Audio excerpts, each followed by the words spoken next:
गांव में एक छोटा लड़का सोहन अपनी माँ के साथ रहता था।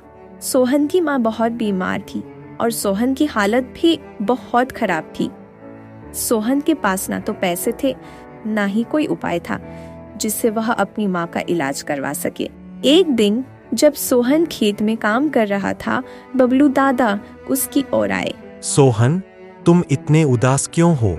क्या परेशानी है? दादा, माँ बहुत बीमार है और हमारे पास इलाज के लिए पैसे भी नहीं है। मैं क्या करूँ? सोहन, क्या तुम जानते हो कि असली ताकत हमारी सोच में होती है? तुम सोच रहे हो कि तुम्हारे पास जादू नहीं है, लेकिन असल में जादू तुम्हारे भीतर ही है। सोहन, मैं तुम्हें एक खास जगह पर ले चलता हूँ। वह जगह एक पुराना जादुई पेड़ है जो तुम्हारी मदद कर सकता है, लेकिन इसके लिए तुम्हें मुझसे एक वादा करना होगा।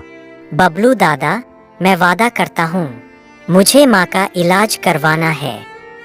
फिर बबलू दादा और सोहन गांव के बाहर एक पुराने जंगल में गए।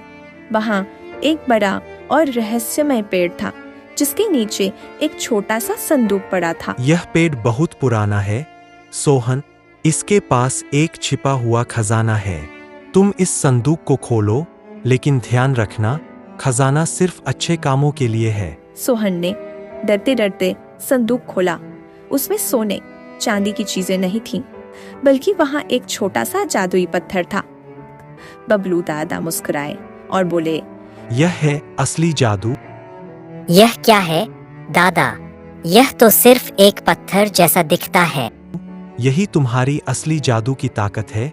जब भी तुम अपनी माता या गांव के किसी और की मदद करोगे, यह पत्थर तुम्हारे लिए कुछ भी कर सकता है, जैसे जादू। सोहन ने पत्थर को हाथ में लिया और देखा कि वह हल्के से चमकने लगा। सोहन ने सोचा, क्या यह सच में काम करेगा? उसने झिझकते हुए पत्थर को अपनी माँ के इलाज के लिए प्रयोग किया। अगले ही पल सोहन की माँ ठीक हो गई। दादा, यह तो सचमुच जादू है। याद रखो सोहन, यह जादू तुम्हारे दिल में है। सोहन ने जादुई पत्थर का इस्तेमाल गांव में और भी लोगों की मदद करने के लिए किया। वह धीरे धीरे गांव का सबसे लोकप्रिय लड़का बन गया, क्योंकि वह गरीबों की मदद करता और सभी की खुशी के लिए काम करता।